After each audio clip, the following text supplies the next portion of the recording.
शिवस्तुती म्हणून जे छापील काव्य आपल्याला दिलेलं आहे त्यामध्ये भगवान शंकराचा सगळा असणारा महिमा, मोठेपणा सार रूपानं या काव्यामध्ये आलेला आहे. कसा आहे तो कैलासीचा राणा आहे.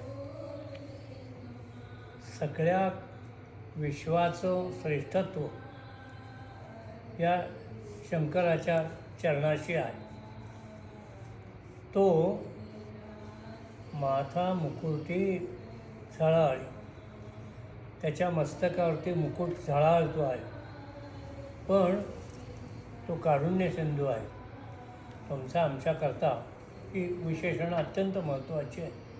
सगळं सामर्थ्य आहे, विश्वाचं सामर्थ्य आहे. तो मनात आणेल ते या विश्वाचं घडू शकेल. परंतु एक महत्त्वाचा गुण तुमच्या आमच्या दृष्टीनं या शंकराच्या ठिकाणी आहे तो कारुण्य सिंधू आहे. भवदुःख हरणारा. भव म्हणजे संसार. मनुष्य संसार का करतो याचं एक उत्तर असं आहे की आज नाही उद्या, उद्या नाही कधीतरी आपल्याला या संसार प्रपंचामध्ये सुख पाहायला मिळेल, सुख अनुभवायला मिळेल. सर्व अर्थानं सुखरूप, संतोषरूप, आनंदरूप आपण होऊन जाऊ ही आतली अत्यंत उत्कट अशा तऱ्हेची इच्छा प्रत्येक भक्ताच्या ठिकाणी आहे. मग अशा इच्छेनं आपण संसार प्रपंचही करत राहतो आणि भगवत भक्ती करत राहतो. कधीतरी त्यात असमतोल निर्माण होतो, भगवत भक्तीकडे दुर्लक्ष होतं आणि संसार प्रपंचामध्येच माणसं बुडून जातात. एकदा अनुभवल्यानंतर पुन्हा कधीतरी विचार करायची पाळी येते की अरे आपण आयुष्यात येऊन केलं काय, मिळवलं काय? सुखाच्या नावाखाली दुःखच मिळवलं, आनंदाच्या ऐवजी त्रासच भोगला. या संसार प्रपंचाचं असणारे हे विपरीत रूप ते पाहिल्यानंतर आपला जन्म व्यर्थ गेला, आयुष्य व्यर्थ गेलं. अशा तऱ्हेचा एक पश्चाताप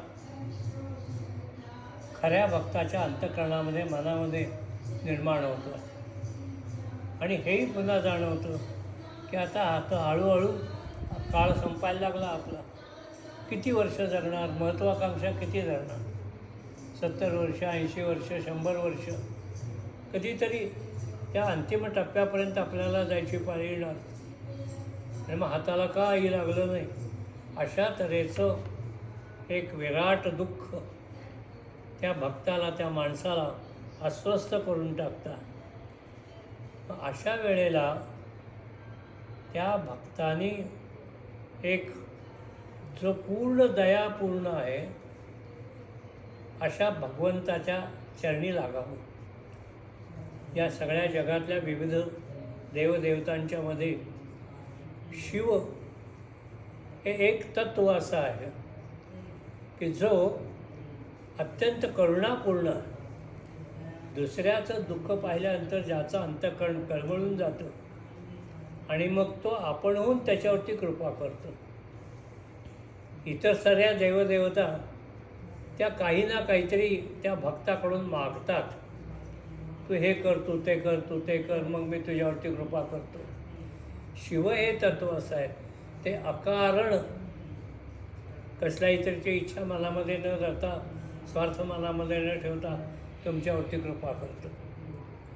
मग त्या शिवाला शरण जाणं आणि हाच एकमेव आपला त्राता, आपला एकमेव उद्धारक, आपला एकमेव दुःखहरण करणारा, याची जाणीव अंतःकरणामध्ये निर्माण झाली पाहिजे. या जाणीवेनं त्याला शरण जायचं आहे.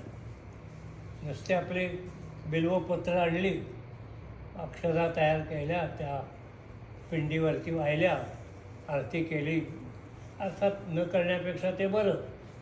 परंतु दुःख नाहीसं, समूळ नाहीसं करणार असा देव जर या जगात कोणी असेल तर तो शिवशंकर हा. म्हणून गुरुरूप हे शिवरूप आहे असं मानलेलं आहे. दत्तरूपामध्ये तिन्ही रूप आहेत, परंतु त्यात पुन्हा महत्त्व शिवरूपाला. शिव म्हणजे कल्याण करणं, सर्वार्थानं तुमच्या जीवनाचं कल्याण करणारा असा जो देव, त्याला शरण जायचा. तो काय आहे? तो अत्यंत उदार आहे. शंकराची एकदा कृपा झाली रे झाली की त्याच्या औदार्याला सीमा नाही. बाकीचे कदाचित देव तुलना करायचीच झाली तर, बोलायचंच झालं तर, त्यांनी किती भक्ती केली, त्यानं काय काय केलं, त्या प्रमाणात तुम्हाला सुख देतील.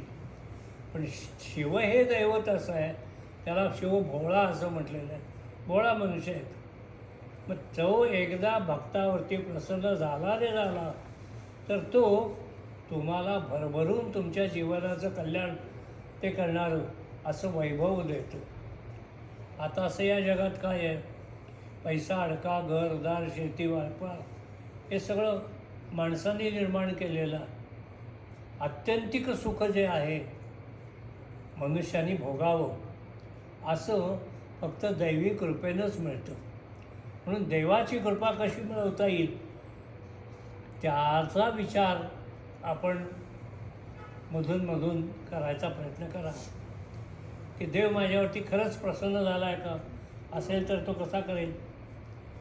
मग त्या भगवंताला वश करून घेणं किंवा त्याचं लक्ष आपल्याकडे वेधून घेणं, असा तो जो त्याचा महिमा आहे, त्या महिमासकट देव आपल्याला मिळावा. म्हणून शरण जाणं, शरणागती ही पहिली महत्त्वाची असणारी अवस्था आहे. नंतर अत्यंत पवित्र अंतःकरणानं, पवित्र मनानं त्या देवाची उपासना करावी. इच्छा काय असावी? जग विशाल आहे, अनेक गोष्टी जगामध्ये आहेत, हे सगळं खरं आहे. परंतु त्या विशाल जगामध्ये आपल्याला काय मिळवायचं आहे? सर्व व्यापक असणारा तो परमेश्वर, तोच मिळवायचा. याचं भान ज्याला आहे आणि त्याकरता जो धडपडतो आहे, त्याकरता जो तळमळतो आहे, तो खरा भक्त. आणि असं सुख जे आहे ना, ते सुख फक्त भगवंताच्या ठिकाणीच आहे, दुसरीकडे कुठेही नाही.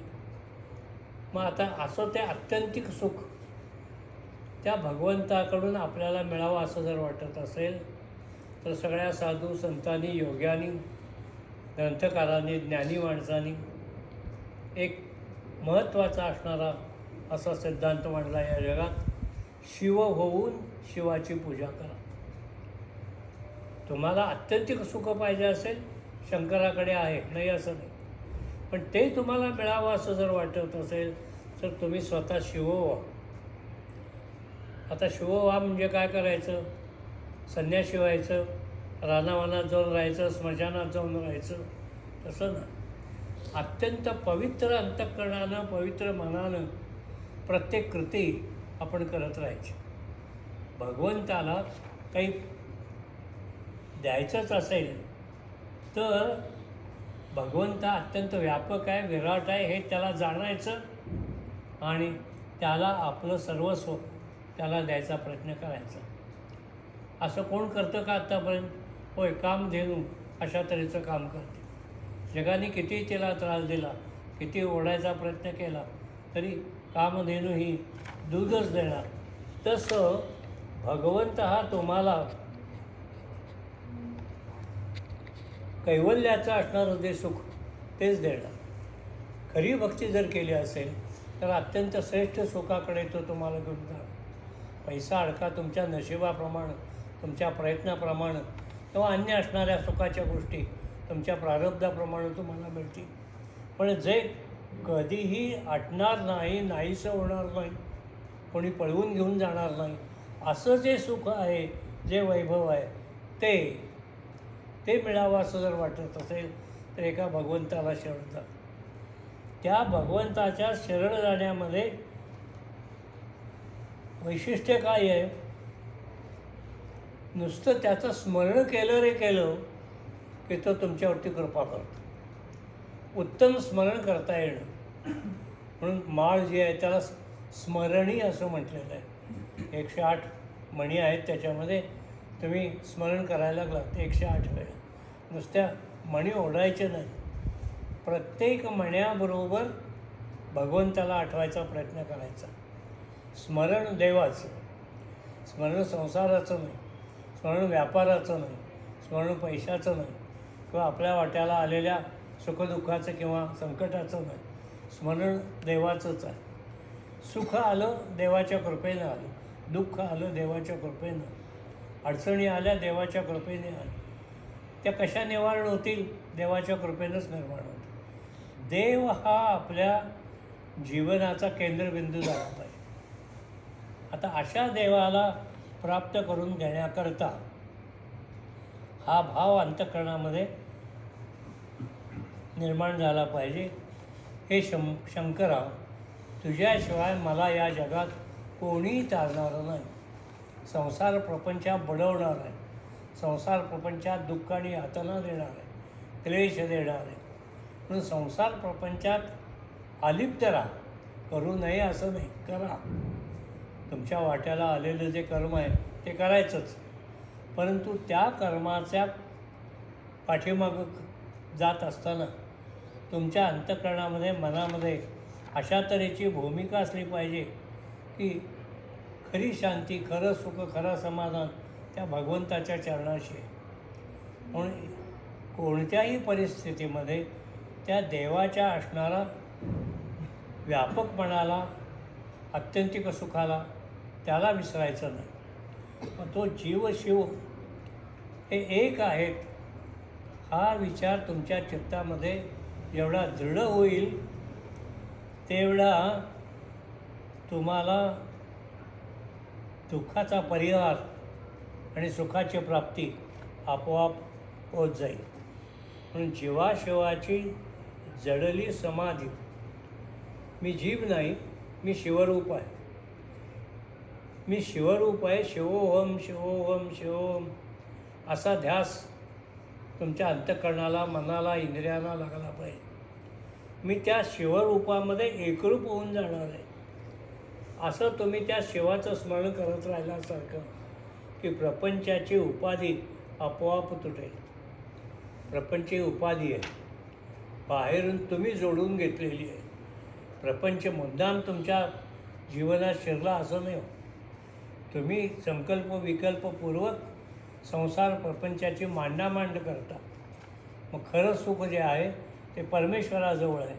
म्हणून शुद्ध स्वराने वेदांनी आत्तापर्यंत जो संदेश दिला तो संदेश हाच आहे की त्या शंकराला भजा, त्या परमात्म्याला भजा, त्याचं पूजन करा, त्याचं स्मरण असू द्या.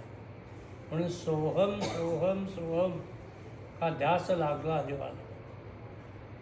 मग संसार प्रपंचाच्या असणाऱ्या कटकटी आपोआप बाजूला जातात. सुख भोगतानाही सोहमचं स्मरण असावं आणि दुःख भोगतानाही सोहमचं स्मरण असावं. सोहम ही स्मरण आहे. त्या सोहमच्या स्मरणाने तुम्ही आपोआप शिवरूप होऊन जा. तो सगळ्या ग्रंथातून याच्यातून वेगवेगळी उदाहरणं दिली आहेत. त्याच्यामध्ये की एक कीटक असतो, त्या मातीचं घर त्यानं बांधलेलं असतं आणि त्यात एक आळी आणून तो टाकतो त्यात, आणि रोज त्या मातीच्या घराच्या तोंडाशी तो आपली चोच घालून त्या आतल्या याला आळीला टोचत असतो. त्या आतल्या आळीला आपण कोण आहोत हे कळत नाही, पण सारखं त्या टोचणाऱ्या अशा त्या शक्तीची आठवण होत राहते. वेळ झाली तो आता येणार, आता येणार, आता येणार असं होता होता अतिस्मरणानं त्या एवढ्याशा जंतूचं म्हणा किंवा एवढ्याशा आळीचं म्हणा आपोआप फुलपाखरात रूपांतर होतं. तसं तुमच्या जीवनामध्ये येणाऱ्या सुखदुःखात गुंतून जाण्यापेक्षा, मी माझ्या प्रयत्नानं याचं निवारण करतो असं म्हणत बसण्यापेक्षा तुम्ही त्या शिवशंकराचं स्मरण करण्याचा प्रयत्न करा. आता तो कसा प्रयत्न करायचा? एकांतात एकाचाही अंत करून मामा म्हणायचा, एक सुद्धा संपून टाक. मी सद्गुरूशी एकरूप झालो असं म्हणताना सुद्धा द्वैत असतं. पण गुरुचं स्मरण झालं की सगळ्याचंच विस्मरण झालं पाहिजे. स्मरण करणारा स्मरण आणि त्यातून होणारा आनंद हे सगळे एकरूप होऊन जातं. मग स्मरणाने अशा तऱ्हेचा आनंद तो प्राप्त होत असतो. म्हणून एकांती ये रे श्री गुरुराज स्वामी, चैतन्य रूपी शिवसुख नामी. शिव कसा आहे? तो चैतन्य रूपी आहे. सद्गुरू कसे आहेत? चैतन्य रूपी आहे. मग सद्गुरूचं स्मरण करत असताना त्या चैतन्याचं स्मरण असलं पाहिजे. मी ते चैतन्य आहे, मी ते चैतन्य आहे असा ध्यास जर लागला तर आळीचं जसं आपोआप फुलपाखरू होतं तसं तुमच्या जीवदशेची अवस्था ही आपोआप बदलून जाते. ही प्रक्रिया घडायला काय घडलं पाहिजे? आपण संसार प्रपंच करता करता दमून गेलो, शिणून गेलो, नाही तो उद्योग करत बसलो, याचा पश्चाताप कुठंतरी अंतःकरणामध्ये एकदा प्रकट झाला पाहिजे. याचा अर्थ तिकडे दुर्लक्ष करायचं असंही नाही. पण उत्तम सोन्यासारखी असणारी गोष्टी मला मिळायची शक्यता असताना मी उगाच दगड गोटे खेळले अशाच गोष्टी गोळा करत राहिलो आयुष्यात. हे विपरीतपणं जे आहे माझ्या बुद्धीचं, माझ्या मनाचं, विचाराचं, हे विपरीतपणं जावं असं जर वाटत असेल तर या संबंध विश्वामध्ये माझा बराच काळ याच नको त्या गोष्टी त्याचं चिंतन मनन करण्यात गेला. याची जाणीव झाली पाहिजे आणि ती जाणीव तुम्हाला बरोबर योग्य मार्गावरती आणेल. कोण आणून देईल तुम्हाला? गुरुराज स्वामी. सद्गुरू तुम्हाला योग्य मार्गावरती आपोआप आणतात. सद्गुरू करावा. का करावा? तो कधी ना कधीतरी तुम्हाला सद्बुद्धी प्राप्त करून देतो. गुरुची सेवा करावी. का करावी? कधी ना कधी तो आपल्यासारखा तुम्हाला करण्याचा संकल्प करेल आणि तुम्हाला संसार प्रपंचातनं बाहेर काढून त्याच्यासारखा करून टाकेल. सुखरूप, संतोषरूप, आनंदरूप तसं आपल्याला व्हायचं आहे. म्हणून चैतन्यरूपी शिवसुख नाम. चैतन्यरूप असणारा तो शिव, तो आणि मी एकच आहे हे कळावं याच्याकरता नामस्मरण करायचं, भक्ती करायची. आणि मग अगदी स्पष्टपणानं या काव्यामध्ये त्यांनी सांगितलं आहे की बाबा रे, भलत्या गोष्टी करत बसू नको. माणसं परमार्थाच्या नावावरती भलभलत्याच गोष्टी करत बसतात. खरा परमार्थ राहतो बाजूला. म्हणून एकांती शास्त्राभ्यास नको. माणसं शास्त्रांचाच अभ्यास करत बसतात. किती शास्त्र तुम्ही वाचणार, अभ्यास करणार? अनंत शास्त्र आहेत, एक दोन नव्हे, अनंत शास्त्र आहेत. मग शास्त्रांचा अभ्यास करत बसलात त्याचा काय? व्रतवैकल्य करायला सुरुवात किती करणार? कुठंतरी एका ग्रंथामध्ये हजारो व्रतं दिलेली आहेत. मग ती व्रतं करण्यातच आयुष्य गेलं, सुख मिळालंच नाही. पुढे सांगितलं तीर्थाटन करायचं आहे. तीर्थाटन करत राहिले, नाना तऱ्हेची तपश्चर्या करत राहिले. ही साधनं गोळा करण्यातच आयुष्य गेलं. नाही नाही, काळाचे भय मानसी धरू नको. माणसाला सर्वात मोठं भय जर कोणतं असेल तर काळ कधीतरी मला एकदा घेऊन जाणार. मी बाकीच्या सगळ्या गोष्टी करतोय खऱ्या, पण माझ्या पाठीमागे काळाची शक्ती आहे. काळ तो मला कधीतरी खाऊन टाकणार. तुम्ही औषधं घ्या, गोळ्या घ्या, डॉक्टर घ्या, वैद्य घ्या, काय वाटेल ते का, पण मुळात तो डॉक्टर वैद्यसुद्धा मारणारा. तुम्ही मरणारा त्याच्यात नवल काय? पण माणसाला अपेक्षा असते, अमक्याकडे जातो वाचवतो आहे, तमक्याकडे जातो वाचवतो. आयुष्य वाढवण्याचा, लांबवण्याचा प्रयत्न केला जातो. मागे एकदा कधीतरी बोलताना मी म्हणाल होतो की दवाखाना असं म्हणण्याच्या ऐवजी येथे मरण लांबवले जाते. पण लांबवले जातेच असं नव्हे, येथे मरण लांबवण्याचा प्रयत्न केला जातो असं म्हणा, म्हणजे दवाखाना. या काळाच्या भयातून आपल्याला अलिप्त व्हायचं आहे. त्याच्याकरता काळाचं भय मनामध्ये राहता कामा नये. देश काल परिस्थिती सर्व कशी असो, पण त्या काळ भयामध्ये अडकून पडायचं ना. साधना करता करता करता माणसाच्या मनामध्ये ही अस्वस्थता निर्माण होते. इतकं सगळं केलं पण आताशी काहीच लागलं नाही. अरे काही लागलं नाही याचा अर्थच असा की तू ज्या पद्धतीनं करायला पाहिजेस आणि तुझे भाव बदलले पाहिजेत, मन बदललं पाहिजे, विचार बदलले पाहिजेत, आचार विचार शुद्ध झाले पाहिजेत, याच्याकडे लक्ष दिलंच नाही. माणसं सगळ्या बाह्य गोष्टीवरतीच या सगळ्या परमार्थ करण्याचा प्रयत्न करत असतात. तेव्हा या बाह्य गोष्टीमध्ये रममाण होण्यापेक्षा हा कवी सांगतोय, ज्याची या स्मरणे पतित तरती. हे देवाचं सर्वात मोठं असणारं गुणवैशिष्ट्य आहे. देवाचं नुसतं स्मरण करा, नामस्मरण करा, भजन करा, पूजन करा. स्मरणामध्ये देव अवतरतो. ज्याची या स्मरणे पतित तरती. असंख्य पापं केली, मूर्तिमंत पतित माणूस आहे, त्याचासुद्धा उद्धार भगवंत करतात. मग पतिताचा उद्धार करणारा जो भगवंत, पतिताचा उद्धार करणारा जो सद्गुरू, त्याचं स्मरण करा ना. ज्याची या स्मरणे पतित तरती, तो शंभू सोडू नको. शम म्हणजे कल्याण. जो तुमच्या जीवनाचं खरं कल्याण करतो त्याला विसरू नका. मग बाकीचं काय असेल ते करा. सावध, साक्षेपी आणि दक्ष असा जो मनुष्य आहे तो संसार प्रपंचातही बुडत नाही आणि अन्य गोष्टीतही बुडत नाही. प्रत्येक बाबतीत ही चतुसूत्री आपण ध्यानामध्ये ठेवा. मी सावध आहे, साक्षेपी आहे आणि दक्ष आहे. सावध, साक्षेपी आणि दक्ष या 3 गोष्टी जर तुमच्या जीवन जगण्याच्या शक्ती झाल्या असतील, प्रेरणा झाल्या असतील, तर तुमच्या जीवनामध्ये अपयश नावाची गोष्ट कधी येणारच नाही. आता या 3 गोष्टी कोणापासून मिळतील? त्या शंकरापासून मिळतील.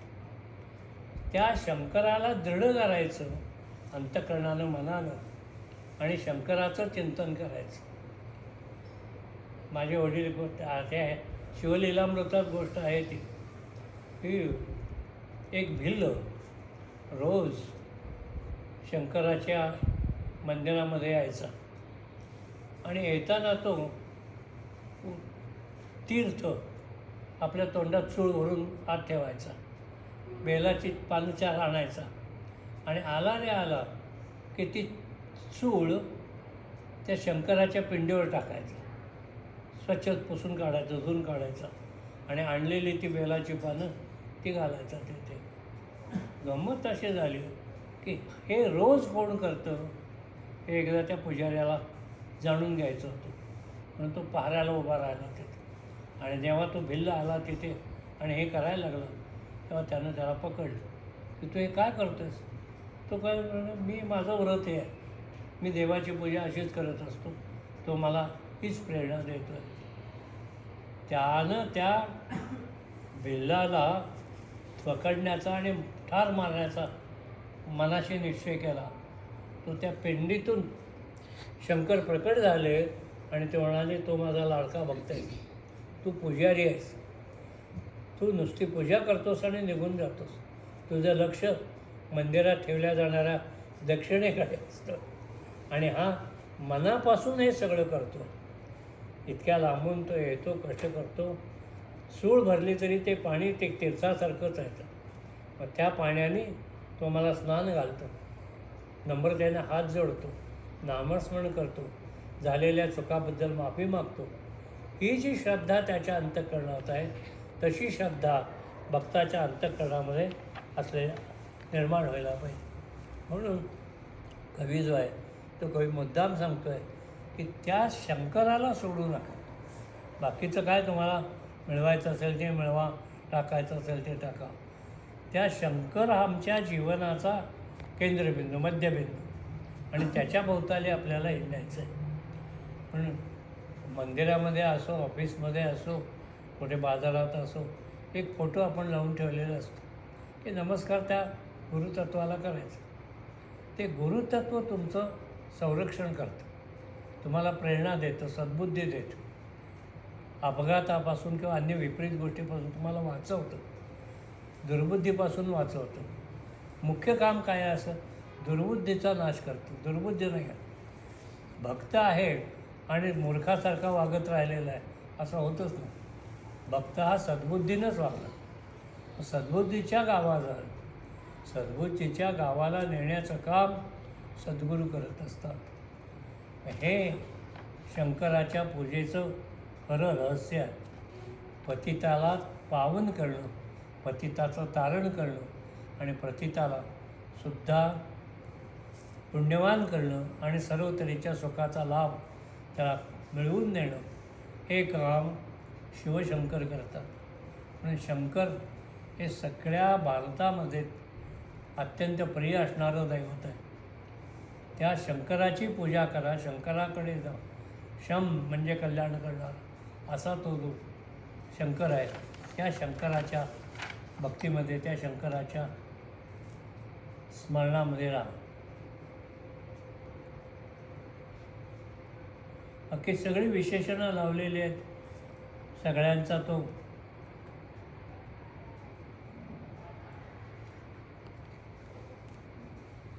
प्राप्ती जर आपल्याला झाली तर दुःख व्हायचं काही कारण नाही. म्हणून सद्गुरू शंकर, शिवशंकर असं म्हटलं जातं. त्या शंकराची प्रार्थना करावी. तो काय करतो? चिंता हरिजो भजका सदैव. त्याचा जो भजक म्हणजे भक्त झाला, त्याच्या सगळ्या चिंतांचं निवारण करण्याचं काम सद्गुरू करतात किंवा शंकर करत असतो. त्या शंकराचं वैशिष्ट्य आहे ते हे की सर्वांतरी व्यापकत्व देयंता. चिंता हरिजो भजका सदैव अंती स्वहित सूचना विवान. आणि शेवटी तुझं हित नेमकं कशात आहे हे तो शंकर सांगतो, ते सद्गुरू तुम्हाला सांगत असतात. म्हणून आपण त्यांना शरण जाऊन प्रार्थना करावी की तुझ्याशिवाय माझं खऱ्या अर्थानं रक्षण करणारा, मला तारणारा अन्य कोणी नाही, म्हणून आम्ही तुला शरण आहोत. असं हे शिवचिंतन आपल्या जीवनामध्ये अवतीर्ण हो आणि सर्वार्थानं सुख आणि आनंद याचा लाभ आपल्याला हो. देहभाव नाहीसा हो आणि शिवभाव आपल्या अंतःकरणामध्ये, मनामध्ये जागा हो. अशा तऱ्हेची प्रार्थना कवीने इथं केलेली आहे.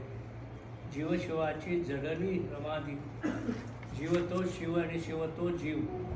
अशा तऱ्हेचा अनुभव एकदा यायला लागला म्हणजे समाधी अवस्था आपोआप प्राप्त आहे. समाधी वेगळी नाही.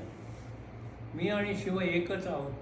अशा तऱ्हेचा भाव जेव्हा अंतःकरणामध्ये, मनामध्ये निर्माण होईल तेव्हा विठ्ठला प्रपंचाची आसक्ती आपोआप कमी होईल आणि तुम्हाला खऱ्या अर्थानं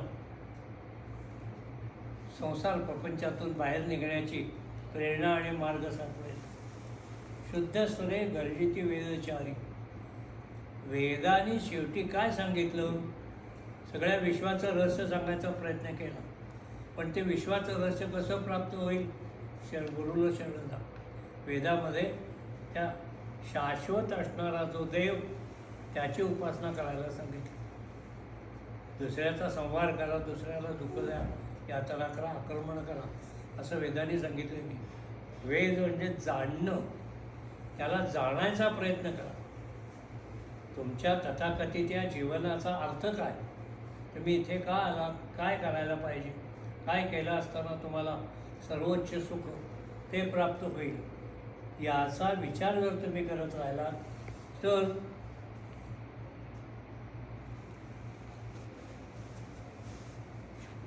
इथं मुद्दाम त्यांनी सांगितलं शास्त्राभ्यास नको. लोक शास्त्राचा अभ्यास करत बसतात. सगळी शास्त्र, किती शास्त्र, अनंत शास्त्र झालेत. पंथ किती आहेत, पक्ष किती आहेत, अध्यात्मामध्ये मार्ग किती आहेत, असंख्य आहेत. मग त्या शास्त्रांच्या अभ्यासामध्ये गुंतून पडू नका. नंतर मग नको, तीर्थे तपे ती नको. तीर्थला जाणं, तपश्चर्या करणं, त्याच्या बाजून काळाचे भय मानसी. आणि हे सगळं करत बसला तरीसुद्धा काळ तुम्हाला शेवटी नेणारच आहे. काळ जर तो सतत आपल्या पाठीमागे लागणार असेल तर त्या काळाला जिंकायचा प्रयत्न करूया की.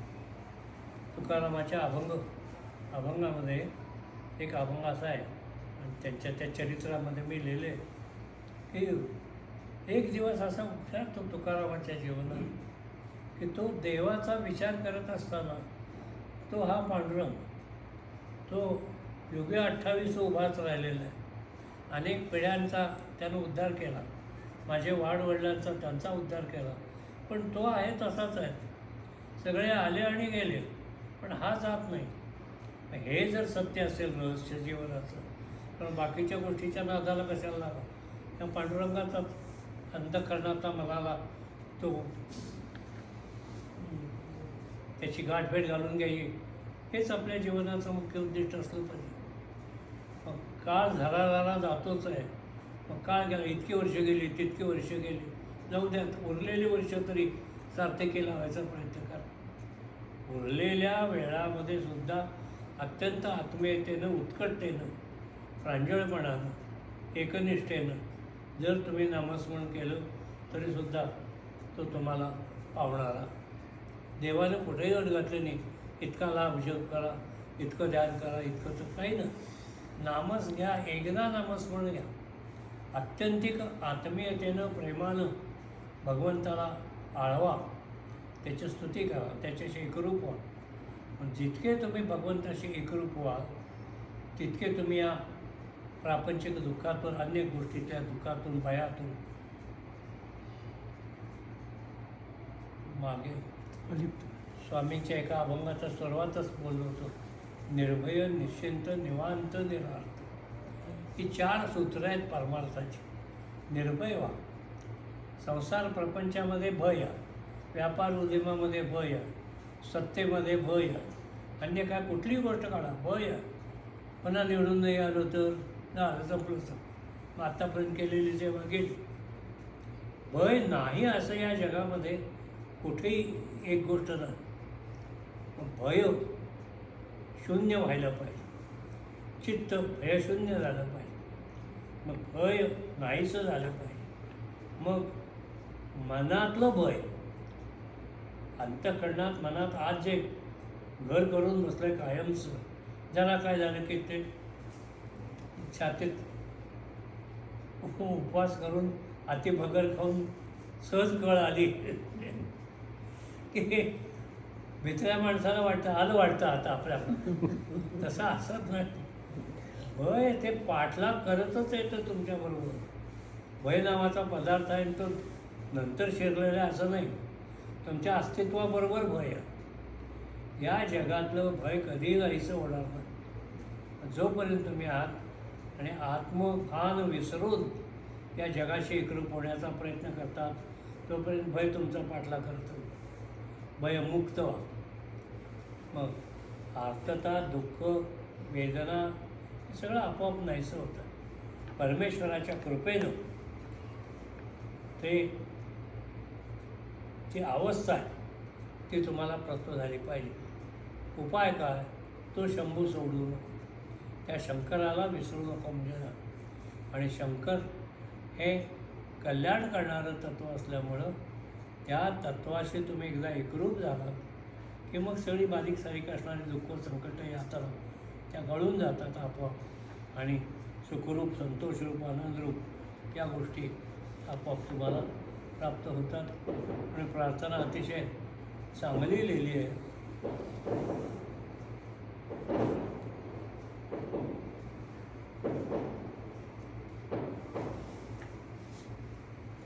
मोठ्या शेवटी वर्म सांगितले, एकांती ए रे गुरुराज स्वामी. देव आणि भक्त, गुरु आणि शिष्य यांचा एकांत झाला पाहिजे. तू आणि मी एक आहे याच्याशिवाय हे ऐक्य अनुभवता येणार नाही. मग ऐक्य मिळालं पाहिजे. चैतन्य चैतन्य रूप, चैतन्य चैतन्यात मिसळतं. जसं सोनं सोन्यात मिसळतं, पाणी पाण्यात मिसळतं, तसं त्या चैतन्यामध्ये तुमचं चैतन्य मिसळून गेलं पाहिजे. मग ते एकरूप होऊन जाणं. मग काय होईल? शिवसुखासनी, शंकरानं निर्माण केलेल्या सुखाच्या आसनावरती निवांत तुम्ही पहुडू शकता. असं ज्याचं सामर्थ्य आहे. मी आता शिरलो, तू दयाळू आहेस. हे आत्ता रहस्य कळलं मला तुझं, पण आत्तापर्यंत बाकीच्या गोष्टी करण्यातच आयुष्य गेलं. व्यथा क्षीण तो माझ्या वाट्याला आला. मग आता हा क्षीणही नाहीसा होऊ द्या आणि ते दुःखही जाऊ शकू द्या. म्हणून शिणलो दयाळा बहुसाल भारी. अनेक वर्ष गेली अशी या संसार प्रपंचाची चिंता करण्यामध्येच. तेव्हा हे तू दयाळू आहेस म्हणून तुझ्याकडे प्रार्थना करतो. ज्या दैवताच्या अंतःकरणामध्ये दयाबुद्धी नाही, त्याची उपासना केली का, प्रार्थना केली का, काही प्राप्त होणारच नाही. म्हणून दैवत असं निवडावं उपासनेकरता की जो दयाळू आहे, कृपाळू आहे, आत्मीयतेनं तुमच्याकडे पाहणार आहे. तू दयाळू आहेस म्हणून मी तुला शरण आलेलो आहे, तुला प्रार्थना करतो आहे. तुझ्याशिवाय आता माझा कोणी सांभाळणार नाही, कोणी तारणार नाही याची खात्री झाली आहे. म्हणून मी तुला प्रार्थना करतो आहे. अशी या शिवतत्वाला प्रार्थना या ठिकाणी केलेली आहे. अतिशय सुंदर काव्य आहे ते. काय आहे त्याच्या ठिकाणी पुन्हा गंमत अशी आहे, तो दयानिधी आहे. दयेचा सागरच आहे, कृपेचा सागरच आहे. मग त्यानं असं कधी विचार नाही केला की आत्तापर्यंत इतक्या भक्तांचा उद्धार केला आणि तितक्या भक्तांना नवीन आले, जेवढे येतील तेवढे, हजारो लोक जरी एकत्र आले तरी दयाळू तत्त्व संपलं असं होत नाही. दयाळू कृपावंत असणारा असा तू आहेस म्हणून मी तुला शरण आलेलो आहे. तू माझं दारिद्र्य दुःख भय सगळ्याचंच निवारण करून टाक आणि सुखरूप संतोषरूप आनंदरूप कर. तू विघ्नांचा नाश करणार आहेस आणि माझा अंगीकार करणार आहेस. मग हे विपरीत जे जीवन माझ्या वाट्याला आलेले ते नाहीसं होऊ द्या आणि सद्भक्तीचं बीज माझ्या अंतःकरणामध्ये रोवलं जाऊ द्या. म्हणून त्या उमा गिरीधराला, शंकर आणि पार्वतीला दोघांना मिळून ही प्रार्थना केलेली आहे. कर्पूर ओरी भरला विसावा, चित्ता हरिजो भजगा सदैवा, अंती स्वहित सूचना विचारी, तुझं विण शंभो मज. कर्पूर गौरांग असा हा शिव आहे. तो आणि शिव आणि शक्ती दोन्ही एकत्र आहेत. शिवाची उपासना केली तरी शक्ती प्रसन्न होते, शक्तीची उपासना केली तरी शिव प्रसन्न होते. मग त्यांच्या उपासनेनं तुमच्या जीवनातली चिंता ती आपोआप नाहीशी होईल. जीवनामध्ये सर्वात त्रास देणारी कुठली गोष्ट असेल तर चिंता. उद्या काय होईल, नंतर काय होईल, आत्ता काय होईल, नंतर काय होईल, पुढं काय होईल. कारण नसताना चिंता करणं हे मनुष्य स्वभावाचाच एक हेच होऊन बसलेलं, त्याचं अस्तित्वच आहे चिंता. अनेक तऱ्हेच्या चिंता माणसाला ग्रासत आहेत. तो सांगतोय अंती स्वहित सूचना विचार, तुला शरण आलेलो आहे, शेवटी तू योग्य ती सूचना मला दे आणि माझं कल्याण कर. तुझ्याशिवाय माझं कोणीही कल्याण करणार नाही याची मला खात्री झाली आहे. धीर तुझ्याशिवाय कोणी मला देणार नाही. तू मला धीर दे आणि माझं चित्तामध्ये घुसलेली जी चिंता आहे ती दूर करून टाक. अशी फार मार्मिक सुंदर प्रार्थना या काव्यामध्ये केलेली आहे. शंकराची स्तुती ही अल्पस्तुतीनं प्रसन्न होणारा देव कुठला असेल तर तो शंकर आहे. अल्प प्रयत्नानं प्रसन्न होणारा कोण असेल तर तो शंकर आहे. शंकर हा तुमच्या जीवनाचा सर्वार्थाने परमोच्च सुखाचा बिंदू आहे हे ओळखून शिवाची स्तुती करायची आणि शिव होऊन शिवाला बघायचं. ओठ हीच महत्त्वाची आहे की तुम्ही मी भक्त वेगळा आणि देव वेगळा नाही, शिवरूप होऊनच शिवाची भजी करा, भक्ती करा. चैतन्य होऊन चैतन्याची भक्ती करा, पुण्य होऊन पुण्याची भक्ती करा. त्या गुणाने युक्त असणारं असं जे दैवत त्या गुणाकरताच प्रसिद्ध आहे, त्याच्याशी एकरूप व्हायचं आहे. आजच्या या पुण्यपावन दिनाच्या निमित्तानं ही शिवस्तुती खरं म्हणजे ह्याच्यावरती खूप बोलता येण्याची शक्यता आहे. तो शब्द मला सापडतो आहे त्याच्यावरती मी थोडं बोलतो आहे. पण हे फारच छान आहे, अतिशय उत्तम. रोज म्हणायला हरकत नाही. एक एक पूजा झाली हे झाली एवढंच वाचायचं, बाकी काही नाही. छान आहे, अतिशय चांगलं.